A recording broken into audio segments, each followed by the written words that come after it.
السلام علیکم ورحمۃ اللہ وبرکاتہ۔ انجینئر مرزا صاحب لوگوں کے اوپر، خاص طور پر علماء کے اوپر، مشائخ کے اوپر ایسے جملے بولتے ہیں کہ سننے والے کو یہی لگتا ہے کہ شاید سارے علماء، سارے مشائخ اسی طرح ہیں، اور اگر زیادہ کچھ قریدا جائے، کھوجا جائے تو ان کے جو سپورٹرز ہیں وہ کہتے ہیں نہیں ان لوگوں کے بارے میں بات کریں۔ تو بھائی جب ان لوگوں کے بارے میں بات کریں تو وضاحت سے بات کرو۔ دیکھو علماء سو ہمیشہ سے رہے ہیں لیکن علماء حق بھی ہمیشہ سے رہے ہیں۔ تم اپنی دکان چمکانے کے لیے علماء سو اور علماء حق کو ایک ہی ڈنڈے سے نہیں ہانک سکتے، یہ تمہاری خیانت ہو۔ تو یہ بات ذہن میں رکھیں، کیونکہ ہوتا کیا ہے کہ قرآن کریم کو جب غلط کوٹ کیا جاتا ہے، اس کے اوپر کسی نے کتاب بھی لکھی ہے مس کوٹنگ قرآن، یہ ایک ہمارے ہاں ایک کلچر چل پڑا ہے کہ اپنی بات کے لیے قرآن کے بعض اجزاء کو نکال کر چسپاں کر دیتے۔ یہ بڑا غلط طریقہ ہے، بڑی غلط روش ہے، اور اس کے بہت سارے لوگ مرتکب ہیں۔ یہ انجینئر مرزا اکیلا نہیں ہے، اس میں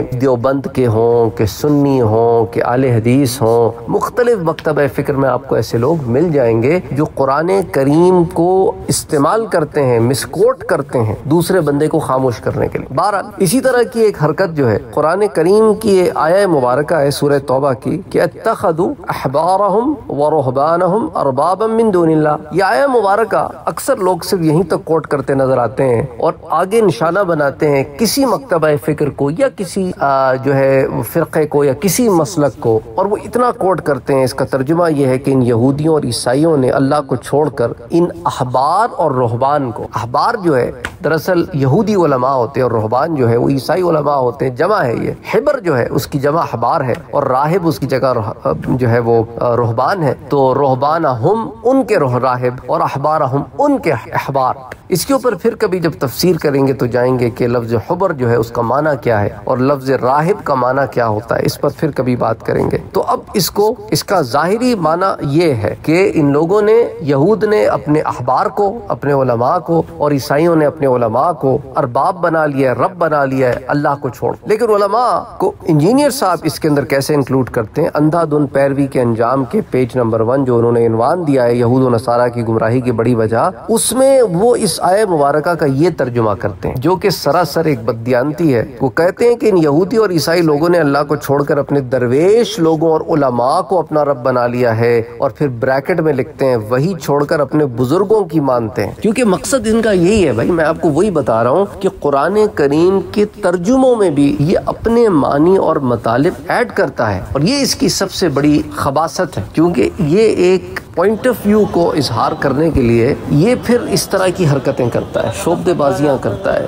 گمراہ کرتا ہے لوگوں کو، بدزن کرتا ہے، متنفر کرتا ہے۔ اس کی وجہ کیا ہوتی ہے کہ لوگ پھر علماء کے پاس سے اٹھ جاتے ہیں، جس کو سنتے رہتے ہیں نا، ایسے کئی لوگ ہیں جس کو 4-4 5-5 گھنٹے سنتے ہیں، ان کی برین واشنگ ہو جاتی ہے، پھر وہ علماء سے متنفر ہو جاتے ہیں، پھر وہ کوئی مسئلہ ہوتا ہے اس کی طرف آئیں گے اور اس کے پاس علم کی شدید قلت ہے، تو یہ پھر ان مسئلوں کا اپنی غلط فہم کے تحت جواب دیتا ہے۔ تو بہرحال وہ کہتے ہیں نا نیم حکیم خطرہ جاں، تو یہ بیسکلی ان کی دنیا اور آخرت برباد کر دیتا ہے اپنی حرکتوں کی وجہ سے۔ اسی کو لے لیں، اب یہ جو عبارت ہے جو انہوں نے لکھی ہے، اس میں یہ بریکٹوں میں چیزیں لکھنا اور ڈالنا، لیکن جب اسے بیان کرتا ہے نا تو بریکٹ کا لفظ استعمال نہیں کرتا۔ وہ جب اس کی آپ تصنیف دیکھتے ہیں نا تو بریکٹیں پتہ چلتی ہیں، اور لوگ کیا کرتے ہیں وہ سمجھتے ہیں بریکٹیں لگانے کا مطلب ہے مزید وضاحت ہو رہی ہے اس بات، اور یہ یوں زہر انڈیل دیتا ہے لوگوں کے دماغوں میں۔ اچھا یہ جو آیہ مبارکہ ہے یہ پوری بھی نہیں اس نے کوٹ کی، آگے کا جو حصہ ہے نا اس کا، وہ آگے کا جو حصہ ہے وہ ہے والمسیح ابن مریم، تو واو حرف عطف سے المسیح کون؟ عیسیٰ علیہ السلام ابن مریم، ان کو بھی اللہ تعالیٰ نے اسی آیہ مبارکہ میں شامل کر کے آگے فرمایا وما امروا الا ليعبدوا الہا واحدا لا الہ الا هو سبحانہ عما یشرکون۔ تو اب اس کے اندر جب پورا مطلب دیکھیں گے آپ تو کیا نکلے گا کہ ان یہود نے اور ان عیسائیوں نے اللہ کو چھوڑ کر اپنے درویشوں کو یعنی اپنے راہبوں کو اور اپنے علماء جو عیسائیوں کے علماء ہیں، بلکہ احبار یہود کے ہیں اور راہب عیسائیوں کے، ان کو اور عیسیٰ علیہ السلام کو اپنا رب بنا لیا۔ تو اللہ تعالیٰ نے تینوں کا ذکر کیا کہ یہودیوں نے اپنے علماء کو، عیسائیوں نے اپنے علماء کو اور عیسیٰ علیہ السلام کو اپنا رب بنا لیا ہے، حالانکہ ان کو حکم یہ ہوا تھا کہ ایک خدا کی عبادت کریں، اس کے سوا کوئی عبادت کے لائق نہیں، وہ پاک ہے اس سے جو وہ شریک ٹھہرا. تو عبارت تو یہ پوری ہو گئی. تو اس کے اب دو مطلب نکلتے. ایک معنی تو یہ کہ علماء حق چاہے یہود میں سے تھے یا نصارہ میں سے تھے, انہوں نے تو ایک حق بات بیان کی, لیکن بعد والے لوگوں نے انہیں بڑھا چڑھا کر وہاں لا کے بٹھا دیا جو ان کا حق نہیں تھا, جو ایک رب کا حق ہے وہاں لا کے بٹھا دیا. کیونکہ عیسیٰ علیہ السلام نے تو اپنی حیات طیبہ میں انہیں وہ باتیں نہیں کہیں آسمان پہ اٹھائے جانے سے قبل جو آپ کی حیات دنیا تھی اس میں آپ نے ان سے وہ باتیں نہیں کی جو ان کی طرف عیسائی منسوب کرتے ہیں. تو اسی لیے اگر تو معاذ اللہ اس آیہ مبارکہ کا صرف یہی مطلب لیا جائے کہ ارباب اور رہبان اور معاذ اللہ کے رسول نے بھی انہیں ایک ایسا سبق پڑھایا کہ اللہ کو چھوڑ کر ہمیں اپنا خدا بنا لو معاذ اللہ, تو یہ تو بڑی گستاخی ہے جو ان آیات کا یہ مطلب نکالے. اس لیے یہ آدھی آیتیں کوٹ کرتے ہیں. ان کو پتہ ہے کہ اگر پوری آیت کوٹ کر دی تو یہ پھر فساد نہیں لگا سکتے. تو اس کا ایک معنی یہ ہے کہ علماء حق نے تو ایک میسج دیا تھا لیکن بعد والے لوگوں نے گمراہی اختیار کر. اور دوسرا اس کی بات یہ ہے کہ وہ لوگ جو اپنے پلے سے حلال اور حرام بتاتے ہیں لوگوں کو, اور وہ چیزیں بتاتے ہیں جن کا اللہ اور اس کے رسول نے حکم نہیں, ان کے اوپر گرفت ہے. وہ ایک اور کیٹیگری ہے کہ اللہ کی حرام کردہ چیزوں کو حلال کر دیتے ہیں اور اللہ کی حلال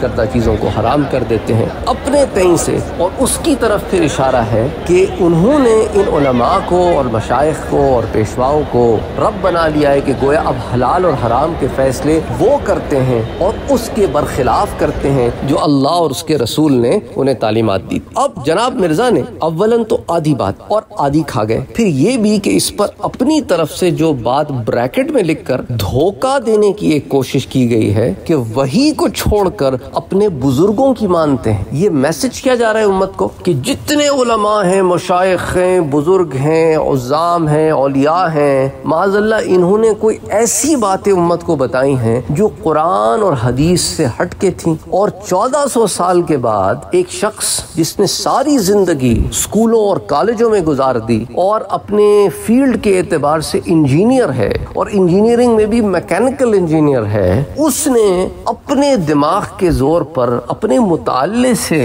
اور صحبتوں سے علم وہ سیکھ لیا کہ مشائخ اور علماء اور عظام سے بھی آگے نکل گیا. اور 1400 سال کے بعد یہ جتنے پہلے گزرے سب گمراہ لوگ تھے, شاید یہ ایک پیدا ہو گیا مجدد. استغفر اللہ العظیم. اس طرح کا لوگوں کو میسج دینا, اس طرح کا لوگوں کو بات بتانا, اور آپ کہیں گے نا یہ بات آؤٹ آف کانٹیکس نہیں ہے میرا بھائی, آپ اس کے بیانات سن لیں, یہ اسی طرح کی گفتگو کرتا ہے. He talks as if he is an authority. وہ ایسے بات کرتا ہے جیسا کہ یہ کوئی اتھارٹی ہے. ہاں بھئی ان کا ترجمہ بھی ٹھیک ہے, ان کا ترجمہ بھی ٹھیک ہے, ان کا ترجمہ بھی ٹھیک ہے. بھئی تم ہوتے کون ہو لوگوں کے ترجمے ٹھیک یا غلط کہنے والے؟ تمہاری خود کیا بیسس؟ بھئی جو آدمی عربی کی گرامر کی الف بے پہ بھی نہیں جانتا ہو, بس 2-3 چیزیں سے آتی ہیں, یہ عن کی روایت ہے, یہ مدلس ہے, یہ تدلیس ہے, یہ 2-4 باتیں کر لیتا ہے. اسے تو صحیح اور صحیح الاسناد کا فرق بھی شاید نہ پتا ہو کہ درجہ صحیح کی روایت اور صحیح الاسناد کی روایت میں کیا فرق ہے. عجیب لوگ ہیں, عجیب سی باتیں کرتے پھرتے ہیں اور تفسیر بیان کریں گے قرآن کی بغیر علم کی. اگر تم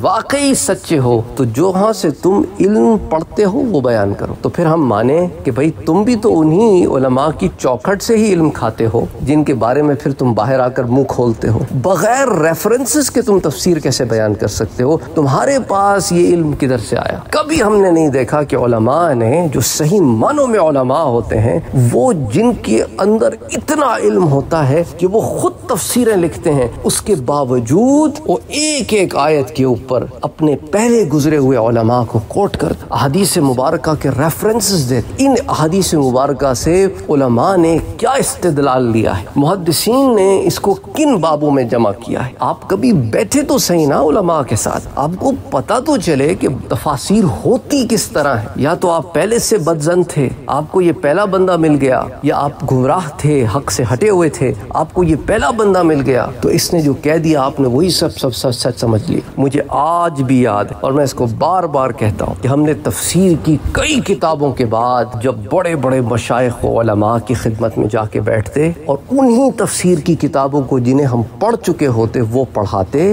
تو خدا کی قسم ایسے لگتا کہ وہ کتابیں ہم نے پہلے کبھی پڑھی نہیں تھی، آج پڑھ رہے ہیں کتابیں پہلی دفعہ۔ جب وہ کتابوں کو کھولتے ہم کہتے ہیں کہ حضرت یہ علم ان کتابوں سے ہی آپ پڑھا رہے ہیں، یہی کتابیں ہم نے بھی پڑھی ہیں، لیکن بس تمہیں پتہ ہی، تمہیں خبر ہی نہیں ہے، پھر تم ملے ہی نہیں مشائخ سے۔ وہ دماغ ایسا کھول دیتے ہیں یار۔ مجھے آج بھی یاد ہے سورہ بقرہ کی تفسیر تھی، 4 ماہ گزر گئے تھے، 4 ماہ، ابھی پہلا پارہ بھی ختم نہیں ہوا، سورہ بقرہ کی تفسیر ہو رہی ہے۔ اللہ اکبر، اللہ نے بڑا علم دیا ہے، لیکن وہ لوگ ایسے آ کے شیخیاں نہیں بگارتے۔ ضروری نہیں ہے کہ جو سوشل میڈیا پہ نہ ہو اس کے پاس علم نہیں ہوتا۔ ارے ہم تو ان کی دی ہوئی خیرات بانٹتے ہیں، علم کی خیرات جو ملی ہے وہ بانٹتے ہیں، تو سوچو وہ جو علم کے منبع ہوں گے وہ کیا ہوں گے۔ اللہ اکبر، اللہ اکبر۔ اس لیے ان چھچورے لوگوں سے آدھی آدھی باتیں سن کے بدزن نہ ہو جایا کرو، اور علماء سو اور علماء حق کے درمیان تفریق کرنا سیکھو۔ تم نے ایک ہی ڈنڈے سے سب کو ہنکانا شروع کر دیا، تو اس لیے اسٹیٹمنٹ دیکھو یہ جو دے رہا ہے کہ وہی چھوڑ کر اپنے بزرگوں کی مانتے ہیں، استغفر اللہ، وہ ان کے دعوے کے لیے ناکافی ہے، کیونکہ اس آیت سے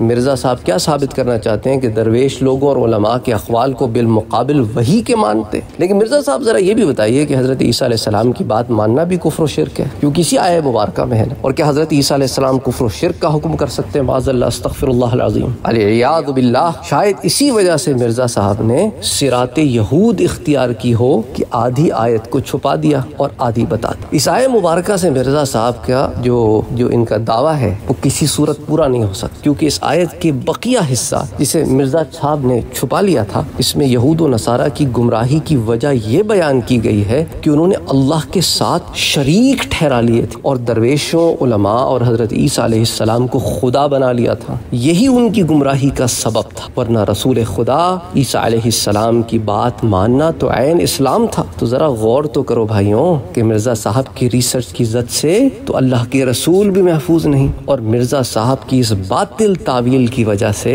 پیغمبر خدا حضرت عیسیٰ علیہ السلام کی بات ماننا بھی گمراہی ٹھہرتی ہے۔ اللہ تعالیٰ ایسی ریسرچوں سے اور ایسی تعویلات فاسدہ سے محفوظ فرمائے، آمین یا رب العالمین۔ بات بری لگی ہوگی ان کے چاہنے والوں کو، اینڈ آئی ڈونٹ کیئر، کوئی فرق نہیں پڑتا، ان کو بری لگے تو لگے، کیونکہ جب انہیں ضرب کاری لگتی ہے نا دل پہ تو تڑپتے ہیں تو پھر چیخیں نکلتی ہیں، اور چیخیں نکلتی ہیں تو ڈس لائک کے بٹن پہ کلک کر دیتے ہیں، کوئی فرق نہیں پڑتا۔ یہ میری ویڈیوز پہ آ کے کمنٹ کرتے ہیں کہ دیکھو تمہاری ویڈیو پہ ڈس لائک زیادہ ہیں اور لائک کم ہے۔ میں کہا لائک ڈس لائک کے لیے تمہارا مرزا ویڈیو بناتا ہوگا، ہم نہیں بناتے۔ جب حق بیان ہوتا ہے نا تو پتھر پڑتے ہیں، کوئی بات نہیں، کوئی بات نہیں۔ تمہارے ڈس لائکوں سے ڈر کے ہم ویڈیو بنانے تھوڑی بند کر دیں گے، تم آ کے کرتے رہو، تم سارے کے سارے آ کے بھی ڈس لائک کر دو، کوئی لائک نہ بھی ہو تو ہم نے ویڈیو بنانی نہیں چھوڑنی۔ ہم تب بھی ویڈیو بناتے تھے جب 5-10 لوگ دیکھتے تھے، کیونکہ ہمارا مقصد وہ ہے ہی نہیں جو تم لوگوں کے دماغوں میں ایک مقصد لوگوں نے ڈال دیا ہے کہ